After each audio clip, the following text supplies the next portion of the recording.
यह कहानी है आलोक की। एक शहर जिसका नाम मायने नहीं रखता पर जिसकी समस्याएं मायने रखती हैं।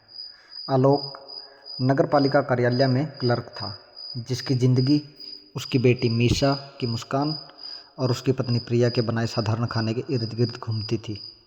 आलोक का मानना था कि ईमानदारी सिर्फ एक गुण नहीं बल्कि एक जिम्मेदारी है।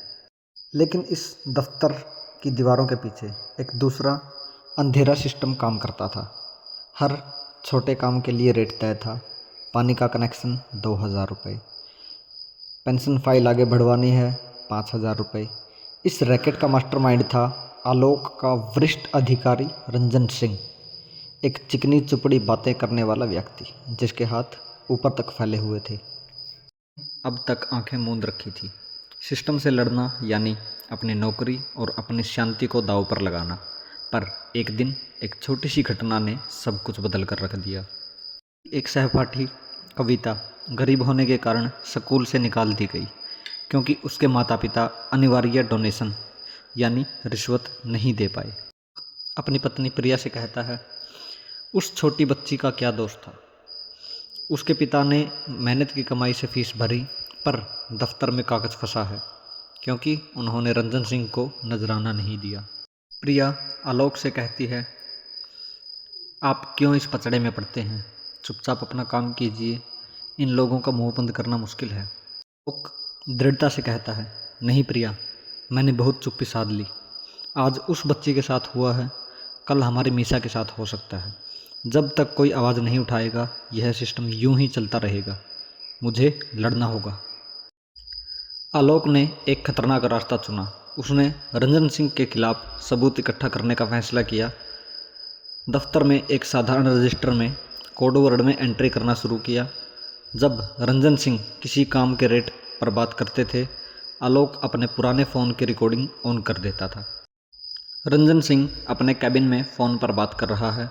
आलोक दरवाजे के पास से गुजरता है। रंजन सिंह कहता है, हाँ कमिश्नर साहब का फ़ोन आ गया है, इस काम को कल ही निपटा दो, और हाँ 50% फाइल के साथ ही मेरे पास ले आना, बाकी का 50% ऊपर जाएगा। आलोक को हर पल डर था। उसका सहकर्मी रमेश, जो डरता था पर ईमानदार था, आलोक की मदद करने लगा। रमेश डरा हुआ फुसफुसाता है, आलोक, यह फाइल पिछले साल के जल परियोजना के फर्जी बिल की है। यह सीधा रंजन सिंह के बैंक खाते से जुड़ी है। इसको छिपा लो, अगर यह हाथ लग गई तो गेम खत्म। यह फाइल आलोक का सबसे बड़ा हथियार बन गई। सबूतों का ढेर लग चुका था, ऑडियो, फर्जी बिल और लेन देन के दस्तावेज। अब चुनौती थी इन सबूतों को सही जगह पहुंचाना। आलोक ने स्थानीय पुलिस से लेकर बड़े अधिकारियों तक हर दरवाज़ा खटखटाया, लेकिन हर जगह एक ही जवाब मिला, अलग अलग लहजे में। सर, आप एक क्लर्क हैं, वह रंजन सिंह है, हमारे हाथ बंधे हैं, ऊपर से आदेश है, आप यहाँ से जाइए और अपनी नौकरी बचाइए। आलोक को समझ आ गया था कि सिस्टम इतना मजबूत है कि उसे बाहर से तोड़ना होगा। उसका आखिरी सहारा थी मीडिया। आलोक एक कैफ़े में युवा पत्रकार नेहा से मिलता है। आलोक, यह सब देखिए नेहा जी, मैं जानता हूँ यह बहुत बड़ा जोखिम है, पर मेरे पास कोई और रास्ता नहीं है। अगर यह आवाज़ दब गई तो हज़ारों आम लोग यूं ही लुटते रहेंगे। नेहा सबूत देखकर, मैं मानती हूँ आलोक जी, यह सिर्फ भ्रष्टाचार नहीं है, यह सत्ता का दुरुपयोग है। हम इसे ऑपरेशन सत्य की आवाज़ नाम देंगे। जैसे ही नेहा के चैनल ने सबूतों के साथ पूरी कहानी ब्रेक की, शहर में तूफान आ गया। रिश्वत देने वाले आम लोग सड़कों पर उतर आए। आलोक रातों रात हीरो बन गया और रंजन सिंह की आंखों का कांटा। दफ्तर में हंगामा शुरू हो जाता है।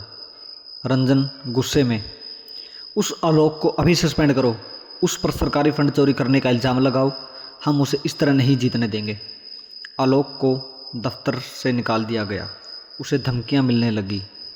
एक शाम जब वह घर लौट रहा था, रंजन सिंह के गुंडों ने उस पर हमला किया और उसे बहुत चोट पहुंचाई। आलोक जमीन पर पड़ा था, घायल। प्रिया उसे सहारा देती है और रोते हुए कहती है, मैंने कहा था ये सब छोड़ दीजिए, ये सब हमारी ज़िंदगी से ज़्यादा ज़रूरी नहीं है। आलोक कमज़ोर आवाज़ में पर दृढ़ता से कहता है, नहीं प्रिया, अगर आज मैं डर कर रुक गया तो ये लोग कल फिर किसी न किसी को परेशान करेंगे। मुझे पता है कि ये लड़ाई अब मेरी नहीं बल्कि हर आम आदमी की है। अब मैं पीछे नहीं हट सकता, मुझे लड़ना होगा। उसके बाद आलोक ने न्यायालय का दरवाज़ा खटखटाया। मीडिया और जनता के दबाव के कारण सरकार को झुकना पड़ा। उच्च स्तरीय जांच बैठाई गई। आलोक ने घायल होने के बावजूद कोर्ट में पूरी हिम्मत से गवाही दी। उसने सारे ऑडियो रिकॉर्डिंग और दस्तावेज पेश किए। फैसला आलोक और जनता के हित में आया। सत्य की जीत हुई। रंजन सिंह और उसके भ्रष्ट सहयोगियों को गिरफ्तार कर लिया गया। आलोक को उसकी नौकरी वापस मिली और उसको ईमानदारी के लिए सम्मानित किया गया। उसका निलंबन समाप्त हुआ।